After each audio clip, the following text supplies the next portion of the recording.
François Bousquet, bonjour. Bonjour. Rédacteur en chef d'Éléments, la revue de la Nouvelle Droite. Vous avez fondé la Nouvelle Librairie, rue Médicis à Paris, à l'emplacement de la librairie de l'Action française, puis du Faisceau de Georges Valois. Vous êtes l'auteur, entre autres, livres de La droite buissonnière et de Courage, manuel de guérilla culturelle, édité à la Nouvelle Librairie, car c'est aussi une maison d'édition. Tout cela pour dire que les idées de Giorgia Meloni, qui vient de remporter les élections législatives en Italie, vous ne les partagez pas forcément toutes, mais vous y baignez toute la journée. On peut le dire, puisqu'en effet, un des gérants de cette librairie, c'est Georges Valois, une figure à la croisée de la droite et de droite radicale et des gauches radicales. À l'époque, il y a un siècle, et qui avait fondé le Faisceau, une aventure éphémère du fascisme en France. Mais lui-même est mort dans les camps en 1944, sauf erreur de ma part, Valois. Oui, on a voulu reprendre pied au quartier latin, mais avec les codes français, et spécifiquement français, qui ne sont absolument pas ceux de l'Italie. Comme disait Pascal des Pyrénées, on peut le dire des Alpes, vérité en deçà des Alpes, erreur au-delà. C'est un autre monde, l'Italie. Néanmoins, vous connaissez tout ça par cœur. Alors, de votre point de vue, Giorgia Meloni est-elle fasciste ou post-fasciste ou néo-fasciste, comme on a tendance à le dire ici, en France ? Oui. En Italie, la gauche le dit également. Mais c'est un cas tout à fait différent. Elle a été fasciste, oui, puisqu'elle a adhéré au MSI. Le MSI, c'est un parti néo-fasciste fondé par Almirante après la guerre. Mais elle l'a rejoint à 15 ans, à un moment où ce parti-là allait rejoindre la coalition de Berlusconi. Puis elle avait 15, 16, 17 ans. De fait, elle n'est même plus post-fasciste. Son logiciel est tout à fait ailleurs, mais on va en parler. Il est plutôt populiste et surtout conservateur. Je crois que si on insiste autant à la renvoyer à un fascisme originel, qui à mon sens quasi gériatrique, je trouve que le geste des antifascistes est de prêter beaucoup au fascisme une puissance résurrectionnelle qu'il n'a pas. Il est mort il y a 70 ans, il y a 80 ans, il va pas revenir du monde des morts, on va pas lui dire Lazare, Mussolini, lève-toi et redresse-toi, il va pas se redresser. Il faut qu'ils arrêtent de faire les poubelles de l'histoire, je suis un peu dur, mais en tout cas les brocantes de l'histoire et les vides-greniers pour amener une dent creuse de Mussolini ou un poil de nez de Hitler. Je pense que c'est ridicule, que ça ne prend plus du tout sur les peuples, en tout cas en Italie. Il y a même aujourd'hui un réflexe qui joue, je crois, en Italie et qui commence à arriver en France, c'est le retournement des stigmates, chers aux politologues ou aux politistes, c'est-à-dire des modèles d'identification négatifs. Puisque vous dites que je suis ce que je suis, c'est-à-dire stigmatisé, eh bien je vais l'être, et je vais donc accorder mon vote à Giorgia Meloni. Je ne crois pas du tout qu'elle soit fasciste. Moi, je pense que c'est un ovni, si vous me permettez le jeu de mots de Giorgia Meloni, c'est Melovni. Elle est vraiment Melovni. Vous l'avez dit, première femme à diriger sûrement l'Italie, première femme à diriger un groupe au Parlement européen, sauf erreur de ma part, et c'est le groupe des conservateurs et réformistes, pas des populistes. Autre paradoxe de ce personnage, on ne sait pas trop où la situer. Elle a fait une campagne manifestement sur le ton populiste. Mais est-ce que le fond est populiste? Je ne le crois pas. Et est-ce qu'il y a un fond dans le populisme? J'en suis encore moins sûr. Qu'est-ce que le populisme? Toute la science politique se heurte à ce mystère qu'est le populisme. On n'arrive pas à le définir.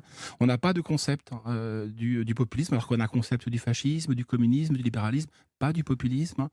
C'est à se demander si c'est pas une coquille creuse, simplement un contenant, ce que j'ai tendance à penser, si je m'en tiens à la campagne de Meloni, qui a mobilisé tous les ressorts rhétoriques du populisme. On l'a oublié aujourd'hui car on voit Mussolini comme un César de carnaval, mais il était révolutionnaire au départ et très moderne. C'est le premier homme politique que l'on ait vu torse nu, par exemple. Ça peut sembler anecdotique, mais à l'époque, ça ne l'était pas. Giorgia Meloni passe au contraire pour être anti-moderne. Je ne suis pas complètement certain. Il y a un paradoxe, Meloni, on va voir ce qu'elle donnera à la présidence du Conseil. La campagne est hyper moderne. La campagne est totalement populiste. Vous savez ce qu'elle fait? Moi, je pense que c'est un populisme, on en parlera peut-être, il y a un style national dans le populisme. Salvini, c'est un tifoso, supporter du Milan AC. Il s'est toujours mis en scène comme supporter. Elle, c'est un populisme en jupon. Ce que je dis va heurter Sandrine Rousseau. Mais elle n'aurait pas sa place en Italie. Et en Wonderbra, que fait Meloni le week-end de l'élection législative? Elle publie sur TikTok une vidéo avec des melons au niveau des seins, des melons parfaitement calibrés. Meloni, c'est melon au pluriel en italien. Donc elle envoie des codes qui sont inimaginables en France. Ce sont les codes de latéralité d'un pays qui a eu 30 ans de télé berlusconienne. Imaginons de ce côté-ci des Alpes, Marine Le Pen se présentant avec des melons. Alors certes, le nom s'y prête pas, ça n'est pas concevable.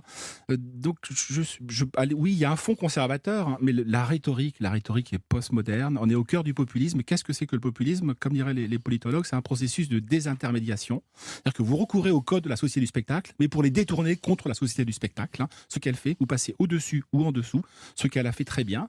Alors après, il y a le fond.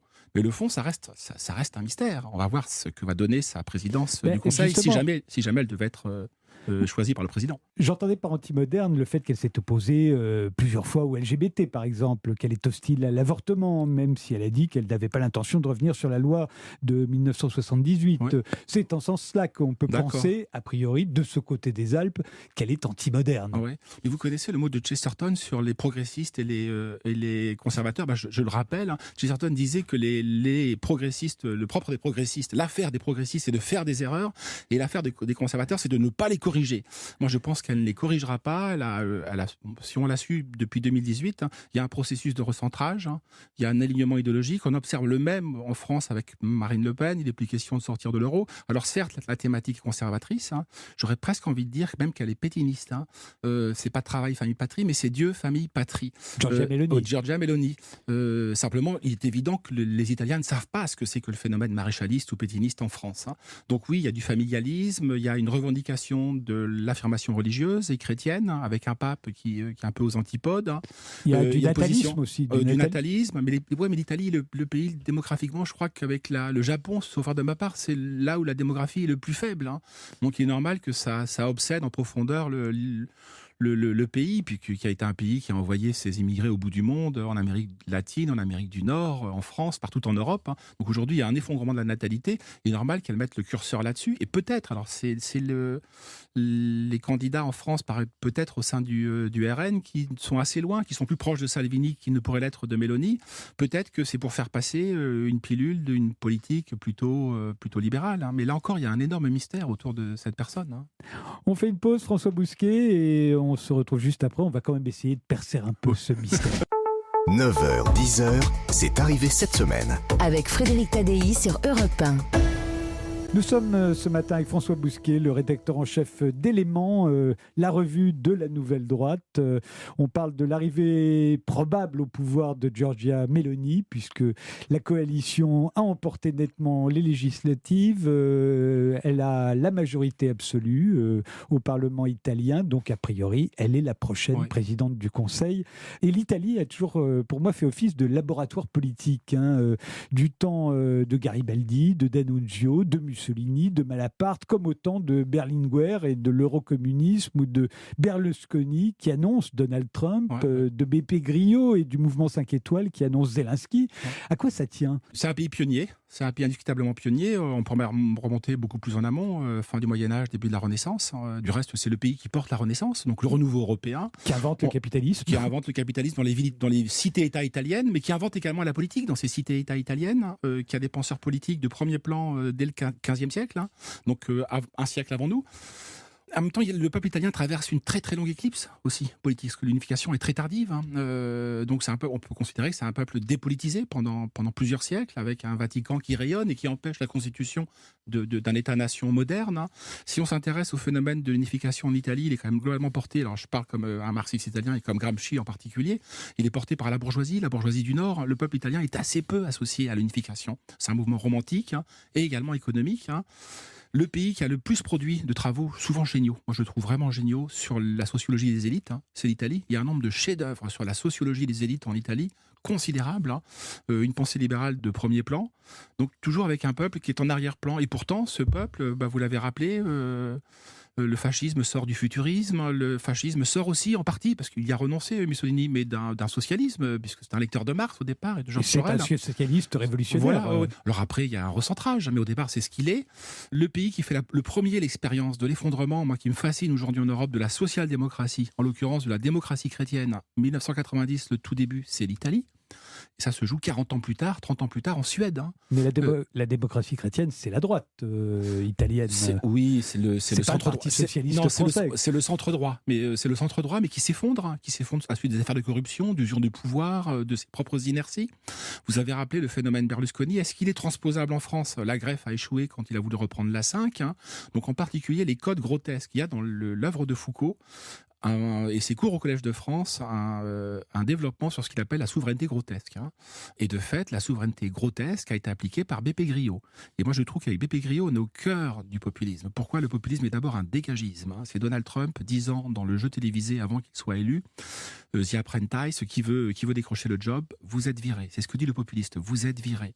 Et qu'est-ce qu'il a fait, Beppe Grillo ? Il a fait le va fanculo dès le jour du vafanculisme, le jour du dégagisme. Là, on est vraiment au cœur. Est-ce que c'est transposable en France ? Je ne le pense pas.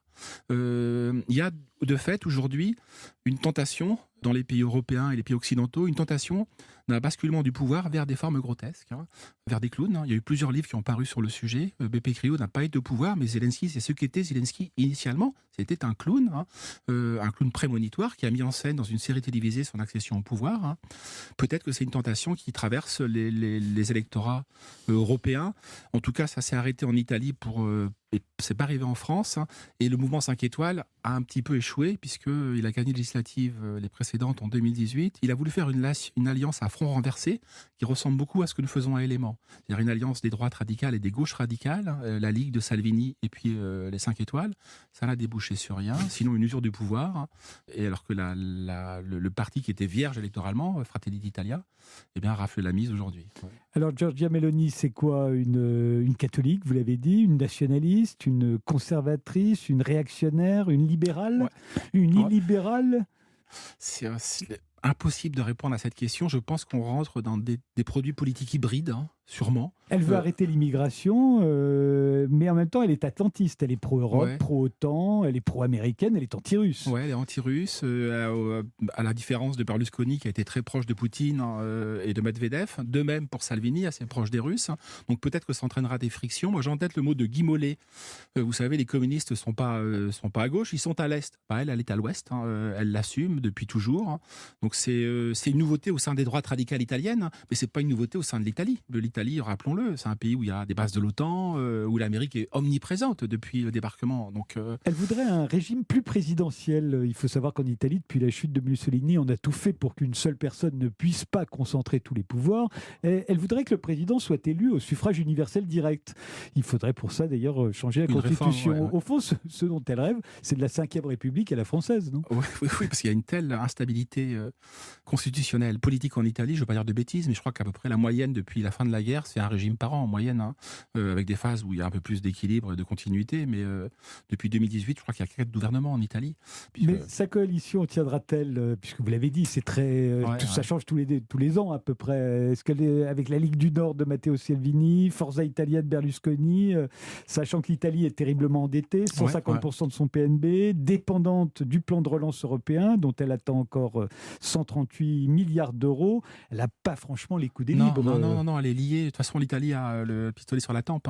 Moi, je trouve que l'UE, Bruxelles, je parle là pour le coup comme un Italien, ce que je ne suis pas, c'est qu'il y a un chantage à la dette, de toute évidence, dans le plan de relance européen et dit de résilience, mis en place par Mario Draghi.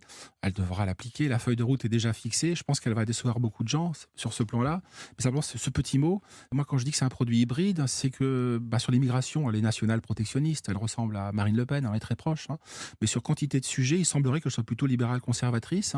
Encore qu'elle a fait une campagne dans le sud de l'Italie, dans l'Italie du centre et l'Italie du sud, une campagne pour essayer de contrecarrer le mouvement 5 étoiles, qui est un mouvement populiste, beaucoup plus social, avec une dimension beaucoup plus sociale affirmée.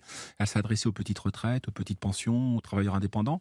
Donc on va voir. Ça reste encore pour moi du mystère. Merci François Bousquet. Je vais citer l'un de vos derniers livres, Courage, manuel de guérilla culturelle. On peut dire qu'elle l'a gagné, la guérilla culturelle. C'est paru à la Nouvelle Librairie, la maison d'édition de la Nouvelle Droite que vous dirigez.